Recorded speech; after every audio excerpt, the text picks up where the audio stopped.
Well, we hope you enjoyed that. Our stories are still also in the news right here on News Central. But you're still watching Breakfast Central with Oluchi and Olisa. Now let's talk about something that concerns all of us as Africans on the continent of Africa. We have lots of animals. Yes, modern zoos strive to educate visitors about zoo animals and their wild counterparts in terms of conservation needs, while fostering appreciation for wildlife in general. But it might interest you to know that currently we're experiencing the 6th mass extinction of biodiversity on Earth. But this time, mankind is the catalyst. Mankind, you and I, are responsible. Now, humans are escalating extinction exponentially with human activities like poaching, habitat destruction, and most importantly, well, sadly, pollution. Now, going by this current trend, the need for protection of the species has made it the front burner. Now, our guest is Fareedah Mohammed. She's quite passionate about zoos, animal sanctuaries, and wildlife conservation. And she's here to tell us about her work in preserving and protecting the wildlife. Now, she's also a biologist and a parasitologist as well. That's 2 in 1. Welcome. Welcome to the show, Fareedah. Thanks so much for joining us. Now, we're looking at the concept of zoos. Now, zoos worldwide has evolved from human profiting venture that exploits animals to being animal focused. What would you say gave rise to that?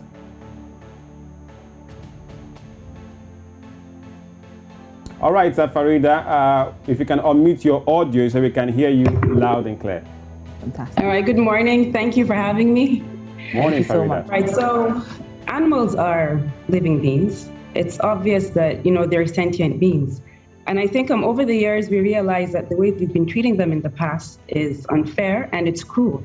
So with this, zoos have been, they're ethical zoos. From human profits, we're talking about conservation. Zoos or zoological gardens are places where there's research, animals are taken care of. And, it's something that is educational for human beings. But recently in Nigeria, when visiting zoos here, it's really not quite that. You see the animals confined in small spaces. You see the animals starving. And it's just, usually see them single when they're supposed to be with the partners. They're supposed to have interactive games to keep them, sharp-minded. But instead, you see animals in small cages, pacing back and forth, which is like a distressed animal would do, because animals need space, they need vegetation, and then keeping them in cemented cages with no food, no shelter, look at that picture. These are all in Nigerian zoos. And whenever you try to do something about it, to say something, these organizations or the zoological gardens, usually to the states or the universities, shut people out. They don't let people come in and try to help. Wow, Fareedah. Even that lion, seeing that lion so skinny, so bony, if I could offer myself to it, which, with no small way would be okay, but that's not going to be good. All right. The last lion is called Shadow. Now, I've been to that zoo, that particular zoo. Yeah. That's the UI zoo. That was sad. I know the photographer who took this picture. And the only reason why this picture went viral was because of an NGO that put it up online. So it was like a social media outrage that got the attention of the authorities. But then I have to commend Kaduna State government because they actually listened. They shut down the zoo. They dispersed some of the animals. Some of the animals are still looking for shelter.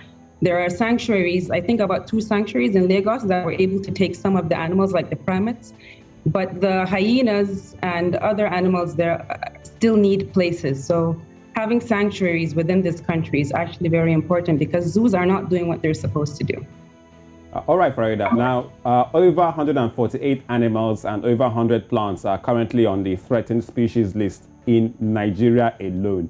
For instance, the likes of cheetahs, zebras, I've not even seen any lately, and giraffes almost no longer exist in wildlife areas in Nigeria. Even leopards are quite a minute number and species reserved areas. Now, what steps needs to be taken to protect these species and these animals? Just law enforcement. We have outdated animal laws since the 1970s and 80s, and I think the latest probably being 1990. And then it's a cruelty to animal law penal code, under the penal code. So animal welfare doesn't have an act on its own. So it's necessary for animal welfare to be an act on its own with clear-cut definitions of what animal cruelty is, implementation, monitoring and evaluation, having a strategy to keep zoological guardians in check. And if they are not able to have money to take care of these animals, they should be humble enough to relinquish them to sanctuaries that will be able to take care of these animals. And then, of course, we need to conserve our environment. These laws that we have in the Nigerian legislation date back to the 70s and 80s. It's outdated. We need to have updated laws because we have more animals that are endangered right now. We have more animals that are threatened. So there need to be better hunting laws. There need to be wildlife laws from the grassroots. We can't wait until customs sees pangolin scales or illegal animal wildlife. We don't have to wait till custom does that. It needs to start at the base. And of course, it starts with education.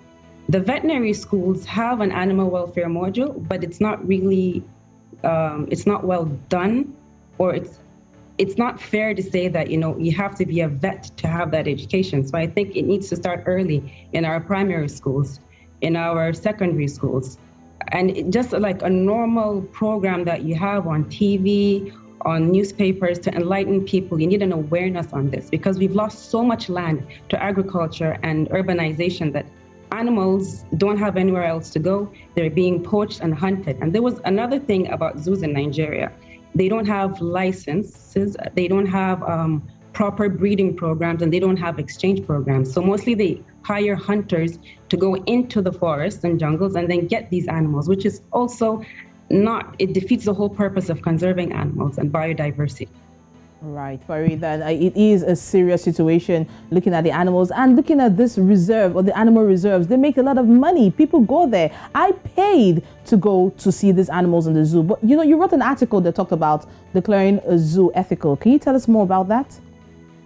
Well, ethical zoos basically should have enough space. And well, actually, zoos are the least, because actually animals should be in the wild. They should be if not in the wild, in sanctuaries that have bigger spaces. But for ethical zoos should have interactive games for animals. They just can't stay alone in a cold cement floor. They need to feel sand. They need vegetation. They need constant feeding. They need veterinaries. Like the one in Kaduna had tuberculosis because there was a flood next to this. There was a flood in the zoo. So it was in water for weeks. Nobody took care of it. People saw it starving. People saw it, bones, but nobody did anything about it. So there is no authority for even reporting such sightings. If people see this, they go to social media and they announce it. But some legislation or some agency to look after these, all these actions, what people are doing in wildlife trade, illegal hunting, there's nothing. There's no one to go to all these agencies. There are a couple of agencies, but they don't have clear-cut objectives. They don't have mission statements. So it's really hard to find an authority to, report this to. And then, of course, enforcement and implementation, it's all a problem here. Well, thank you so much, Fareedah, Munir, Mohammed, biologist and parasitologist. We hope that people and even zoo owners, the government, everyone, because it looks like we don't just care in Nigeria. We hope it turns for better. But thanks so much and good luck with the work as you continue. Right.